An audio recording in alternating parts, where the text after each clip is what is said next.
Yes, your boy AG, Cornerman Boxing. I'm here with my man Chris Glover. What's happening? Out of Havoc Boxing Gym. How you doing today, brother? Yeah, I'm good, mate. I've been worse places on a Tuesday. Look at that. Yeah, It's great, isn't it, lads? Yeah, it's lovely man. up here, isn't it? Yeah. The sun is shining on you, man. We know you got a big pro debut coming up, man. Yeah, can't wait, mate. Yeah, can't wait. Just, very grateful for to be given the opportunity, and thank you to Ryan Rickey, Oddstocks, the promotional setup down in Carolina for having me on. Thank you obviously to Andre Rozier, Richard Comey, and everyone part of the Havoc camp, for putting up with me, right. for looking after me and getting me ready for this, because I've been in the gym since November now, and the information that you can absorb from training with the likes of Andre, who's taken fighters like Curtis Stevens, like Saddam Ali, and like Daniel Jacobs, from kids, from babies, from 7 years old all the way to world impressive. champions. Yeah. When you're spending every day around those type of people, it can change you as not just a fighter but as a human being. And right. I don't think of myself as a fighter. I just think of myself as a normal person. But what they've the education that they've given me in professional boxing, I'm so grateful for. So I'm just ready to go now. Yeah, I'm just so excited now. Yeah. Right. I mean, we're 6 weeks out, man. How's the training camp been so far? It's not really been a camp. It's just been a continuation of just staying in. Someone told me a few years ago, boxing's not you're allowed your blowouts here and there, but it's really got to be a lifestyle. And I've not been out the gym for the most part since last year, so it's just been a continuation of everything now. But 6 weeks out, we're turning up a little. We make a few adjustments now. You spar a bit more, you're sparring 3 times a week instead of twice or once. We're a bit stricter on the diet. We can't necessarily eat what you want anymore. Mm-hmm. You've got to be a bit more strict with yourself. We'll change the type of the way you run in, just little things like that. Do a bit more explosive training instead of just ticking over. You've got to turn it up. But yeah, everything's very I'm ready to go. I'm ready to go. I could fight tomorrow if I needed to. I could tell, man. I mean, I've been around in the gym a couple times. Every time you're looking sharper and sharper, man. Thank you. Yeah, I'm just working as hard as I can now and listening to everything like Andre, Terence, Richard Comey helps me a lot as well. Duke Mike has helped me a lot, and all the other boys. Saddam had me on the pads the other day and showing me what he did against Cotto. When you're learning enough people like that, it's very hard to be bad. Do you know what I mean? Yeah, right. if you're absorbing the information and you're listening, you're getting it off the best people. So I'm very, very lucky and blessed to be getting that. Yeah. Iron sharpens iron, man. Yeah. Well, it does. Yeah. If I achieve a fraction of what they've achieved, I'm gonna be happy. Do you know what I mean? I'm not in this I don't need to be doing this. I'm doing this because I love doing this. Right. I'm doing this because I made promises to people that I'd do this, and I'm carrying them promises out. It's not like I'm forcing myself to do it. I'm doing it because I love it. I love going to the gym every day. When I don't go to the gym, I'm bored. Yeah. I just sit there, I'm bored, don't know what to do. Do you know what I mean? I don't really do anything else. Apart from do my work, go to the gym. But that's my social life as well. Yeah. I mean, that's one thing that stood out to me, man. The fact that you don't really need to do this. You could be doing something else. And yeah, here you are because you love it, you're passionate. Yeah. No, it is I grew up as a kid, I wanted to live here, and I didn't start boxing until I was 16. I walked into the gym for the first time. I was like, I want to turn pro. You've never even hit a bag, and I'm like, I know, I just want to turn pro. But that's what it was like. That's all I ever wanted from boxing, was just to box professionally, and to incorporate that together and create a life out of it. It's a very, very special thing. So I'm really lucky. I'm really happy and blessed, and life couldn't be better at the moment, and it's only getting better. And every day I wake up with a smile on my face, so I couldn't be happier. Right. I mean, tell us a little bit more about this pro debut. It's gonna be in Charlotte, am I correct? Yes, correct. Yeah. Charlotte, North Carolina. Yeah. So it's I don't really care about where I'm fighting. I'd love to obviously fight in New York, and that's the dream. To fight. I'd prefer to fight here than Vegas. This is the mecca of boxing to me, New York. That's why I moved here, because I wanted to be around it. But to move here is and fight here, that is the dream. But I'm 26 years old and life's about seeing shit and doing shit. Someone said to me, go and fight in Charlotte, North Carolina. Alright then, sound.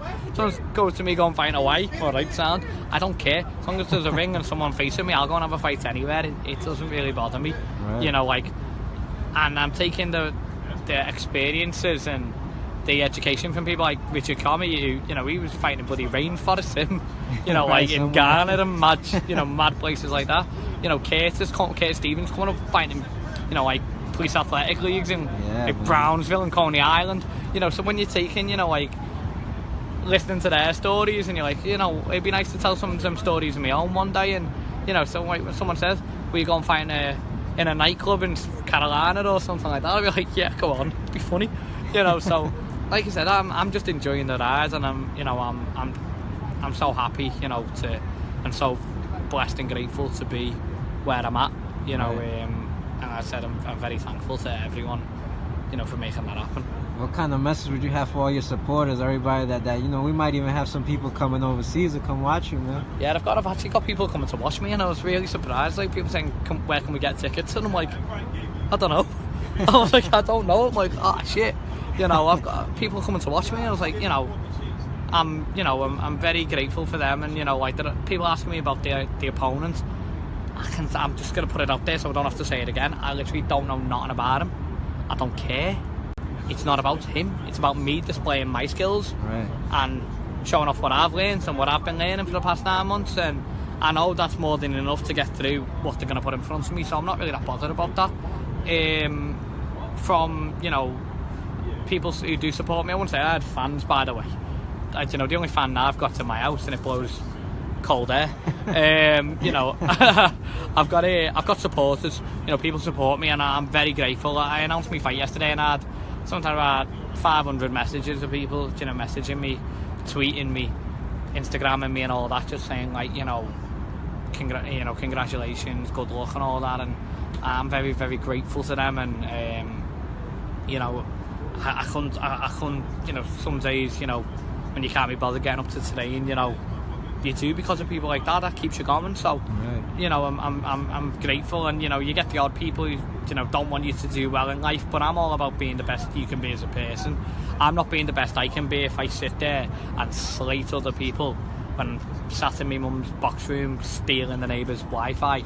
You know, I'm you know, that's not being the best you can be in life. Take that energy and go and do something else with it. I used to be bitter about things in life when I was younger, and if I was bitter, I couldn't be doing what I'm doing now, because you have to have, you know, use the good energy in your life and go and do something positive with it. And you know, so, but like I said, it's only very few people saying things like that. Like, I had someone saying, "Oh, you know, you shit," and all that. And I said this to you before. Like, people are gonna say that about everything. People who are coming up from, you know, like starting something and trying to create something, they're always gonna get criticism. You know, and but the people criticising, what have they done? Right. And that goes for everything, man. For even from the stuff I'm doing, going around interviewing people. Yeah, like there's other people around there, like, you know, people who've sat and spoke to me today and that, you know, and I don't criticise any of you because I don't do it. You know, Jay, who works with another company, you know, with Fire, Jay's an electrician by trade. I don't go into Jay's work and saying you need to rewire that plug differently. Yeah. Because what the fuck do I know about being an electrician? Nothing. So, you know, unless people have been in this unique position that I'm in, then, you know, it's very hard to understand it. So I just personally, I don't make opinions on things I don't understand, and I don't slag people off. You know, I just wish everyone the best and just be the best you can be, and that's all I've tried to do. And I'm nothing special.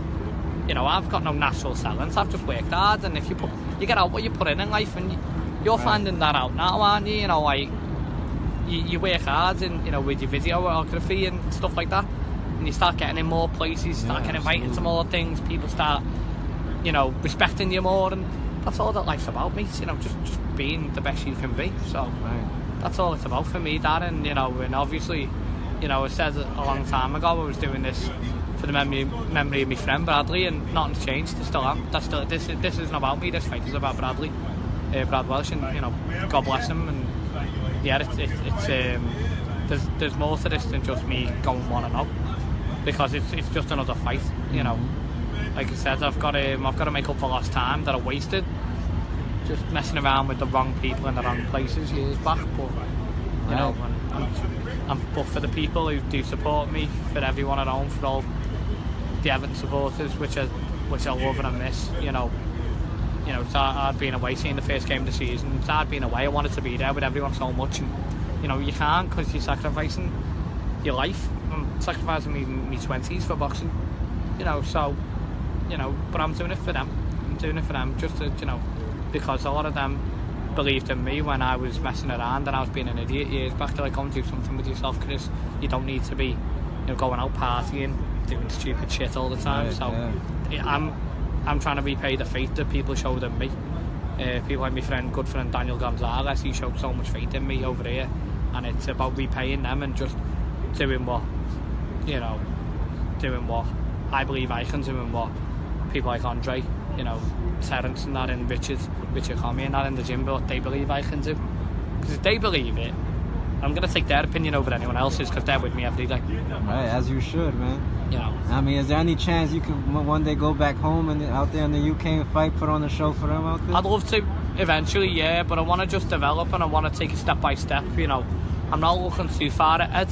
You know, I need to get this one out the way. I need to make sure that I'm perfect for this one, and just take it step by step. Andre says that every day, it's a step by step process.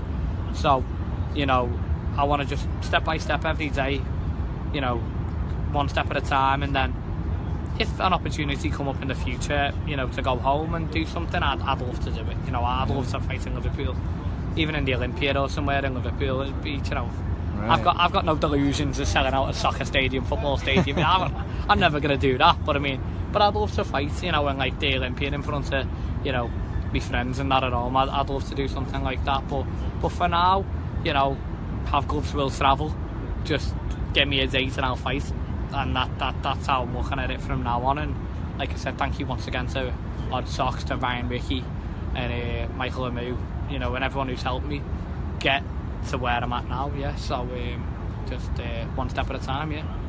Right, man. For all the followers out there, man, that don't really know, where can we follow you at, man? Yeah, you follow me at Chris Glover 28 on Twitter, Instagram, and you know, I'm not going to be really on it that much at the moment with this fight coming up. I just really want to focus on the fight, but I'll have someone posting stuff for me, so you can follow it and you know, keep up to date with what I'm doing. Like I said, it's you know, I've got a lot of, you know, I didn't do shit as an amateur, you know, so I've got a lot of got to make up for a lot of lost time, but also I'm fresh. So if someone says to me, hopefully going to be fighting 3 times before the year's out, if someone says to me you're fighting 4 times, great, I'll fight every month, because I've got to make up for that lack of amateur experience, and I'm not deluded. I've got to fight certain level of opponents, but I am going to show that the level that people think I'm at, I'm a level above.